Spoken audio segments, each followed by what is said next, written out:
Welcome to the show.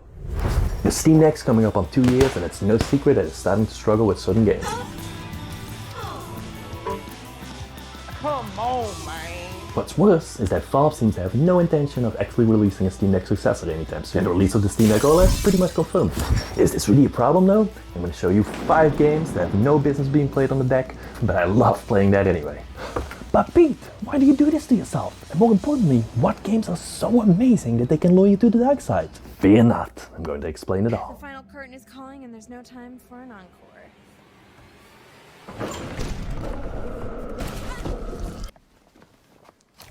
Oh yeah, that is gonna happen a lot, especially when playing on the Steam Deck. But before that, and why you shouldn't play this game on the Steam Deck, first, This is gonna get a little messy. let me initiate you into Quarry. Make sure that everybody is inside the lodge for tonight. Lock the doors. No one in, no one out. No one. Got it? Did you hear that? There's something coming! 1, 2, lost, Max, we're lost. 3! You know how when you watch a horror movie, you always think you can do better? And if you were in that situation, you'd make the right decisions? We should split up. Maybe we can cover more ground that way. Yeah, good idea. Really? Well, I'm here to tell you, you don't. This is another choice-based horror adventure from Supermassive Games. The guys behind Until Dawn, Man of Medan, and Start the Party. Remember the Kinect for the PS3? One of those games. Maybe forget I mentioned that last one. Anyways, this time around we follow the story of 9 camp counselors as they get stuck in Hackett's Quarry. A summer camp gone wrong. Because, of course it does. And what starts off as a pretty standard hack and slasher ends up as something completely different. And the choices you'll be making, oh boy, you're gonna get lots of people killed, both intentional and unintentional. Now that I've gotten you appropriately excited, those choices, and more specifically the QuickTime events, are a big reason why you shouldn't be playing this on the Steam Deck. Frame rate is in the 20s at the best of times, which is crazy for such a relatively slow-paced game to begin with. Then, when the action gets going, or when certain effects like water or reflections are on screen, it often drops to the teens, which makes, hang on, input lag quite severe, and thus QTE is very easy to miss. Meaning, decisions are going to be made for you, and not usually in your best interest either. There's just so much dying in this game. This game is amazing, the story is fun, and so is the narrative-based gameplay. The cast of characters is also great with some really well-known actors. But I really wouldn't recommend it on Steam Deck, but I'm playing it there anyways. Speaking of games you really shouldn't play on the deck, the original Jedi Fallen Order was an amazing game. It did what no other Star Wars game had done in a long time. It made Star Wars games fun again. Weirdo. Hairball. It tells a deep story with a great cast, and most of all, fast-paced gameplay that really made you feel like a badass Jedi. I've been practicing. The sequel, from all appearances, was going to be more bigger, more better, and more badass. And mostly, this was the case. Again, we step in the shoes of Cal Kestis, lonely Jedi survivor and wall runner extraordinaire. 5 years after the original, the band has fallen apart and Cal is fighting a good fight with new comrades. And we find ourselves in a race to a lost planet. It all has this frantic, fast action movie feel of the original, and that's a good thing.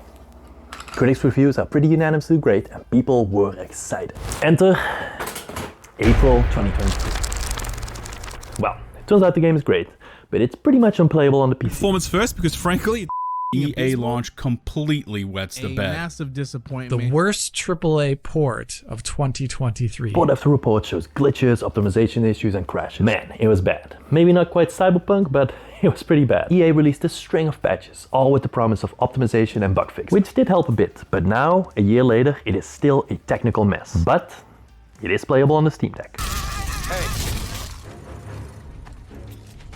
Let him go. This game goes to show what I'm willing to put up with to play games like these on the Steam Deck. We've got the expected frame rate drops, frame pacing glitches, and of course crashes. Lots and lots of crashes. Old sm- Oh my. Note from the future, screw this game. Forget everything I said before, this game is unplayable. Every time I think I'm getting somewhere, the game crashes. I have lost so much progress, I am done with this game, it's not worth it. Grab jump is ready. I love this part. We're all here Because we're committed to the biggest question of all. I hope that coffee is still hot. What the heck, Microsoft? Starfield is not worth your Most money. disappointing RPG experience I've ever had. Starfield has now hit mostly negative reviews. Starfield is a bad game. Having heard all that, I actually like the game a lot. Yeah, I said it. And it's true, Starfield didn't live up to the sky-high expectations that were set for it. But how could it? Starfield is our first new universe in over 25 years. It's a game we've dreamt of playing. It's a next-generation role-playing game where you'll be who you want, go where you want, experience our stories, and forge your own. That's a lot to live up to. But it also has a beautifully realized and massive, technically not quite open, more on that later, world to explore. Huge amounts of quests and missions to do, a great storyline that you'll want to explore, fun combat system, and so much more. In my opinion, it's a great game and even plays pretty decently on the Steam Deck. That is, if your definition of decent is 25 frames per second and massively downscaled graphics. Especially this last one is pretty much a constant in the life of a Steam Deck gamer. All pretty standard stuff and nothing to get too upset about. But let me show you the real problem.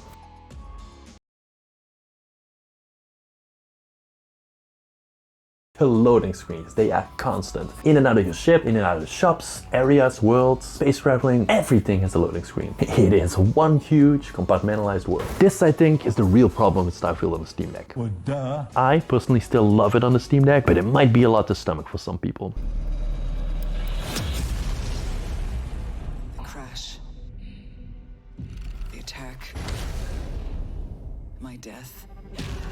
Trapped in this endless cycle. But I cannot lose hope.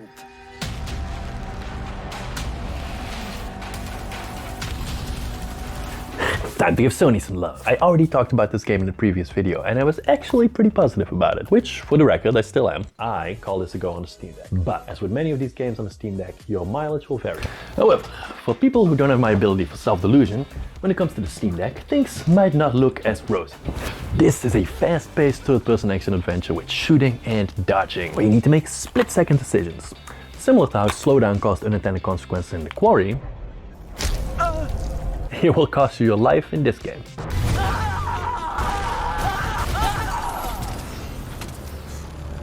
This is a hard game, and on the Steam Deck it comes with the extra difficulty of stutter and slowdown. It is totally playable, but again, only for the dire Steam Deck fans. There's a reason I still haven't beaten Pryke, the first major boss in the game. And it's not just that I'm bad at video games. This is another great game from Bloober Team.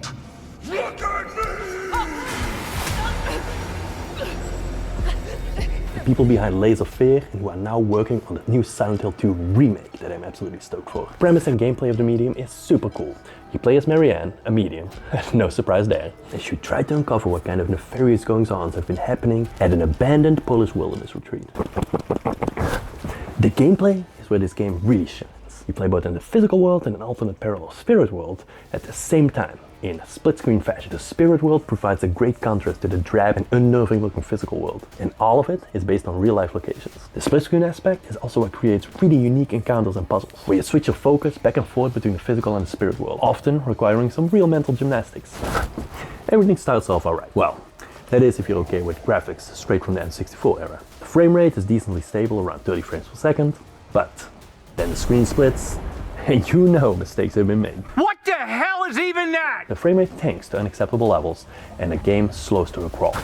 As with the other games, this game is not recommended on the Steam Deck, but for the absolute most dedicated and hardcore Steam Deck fan.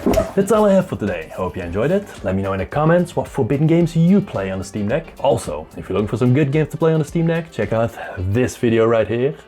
Other than that, hope to see you in the next one.